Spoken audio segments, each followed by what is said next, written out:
projection. Like a lot of conflict is rooted in that projection, even when one person is reaching out to validate their pain, met with loads of projection about, well, this is because of you and you and you and you and you. And then at what point does like the ownership and responsibility of your part come in? Well, great. So we've got two choices. If I've made an offer to someone, said, "Hey, I can imagine that you might have been suffering in these particular ways because of what I've said or done, or because of the dynamic between us." And I'm met with, I'm there's no problem over here, but you're a shitty person, right? So they just kind of project their analysis Exactly. onto me Yeah. instead of being willing to actually say, yes, of course I'm feeling hurt. And this is very common because for someone, us or them, to acknowledge our pain feels way too vulnerable compared to projecting some truth about someone.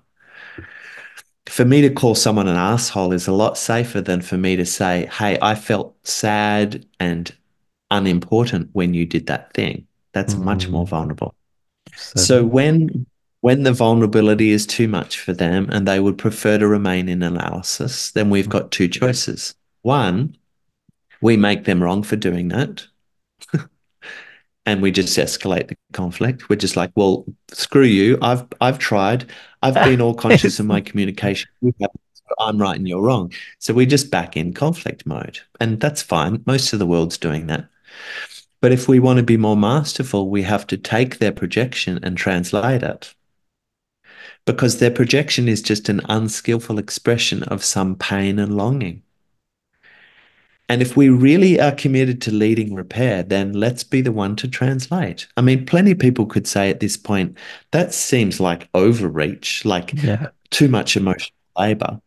And fine, if that's too much emotional labor for you, go right ahead and stay in the rupture. Like that's fine. Literally, it's like it's a very valid process to kind of go, well, I don't want to do that. That's your work to do. But that's just always going to escalate conflict. Mm, If we're really committed to liberation in us and in them, then we could learn to translate their projection. So if they come back to us and say, "Yeah, you were being really freaking selfish," then we can translate that and say, "So it seemed to you as if I wasn't considering your needs at all. That must have been incredibly frustrating. Am I right? Did it feel like I didn't was not even considering you? Did it feel like my attention was all on me and not on you?"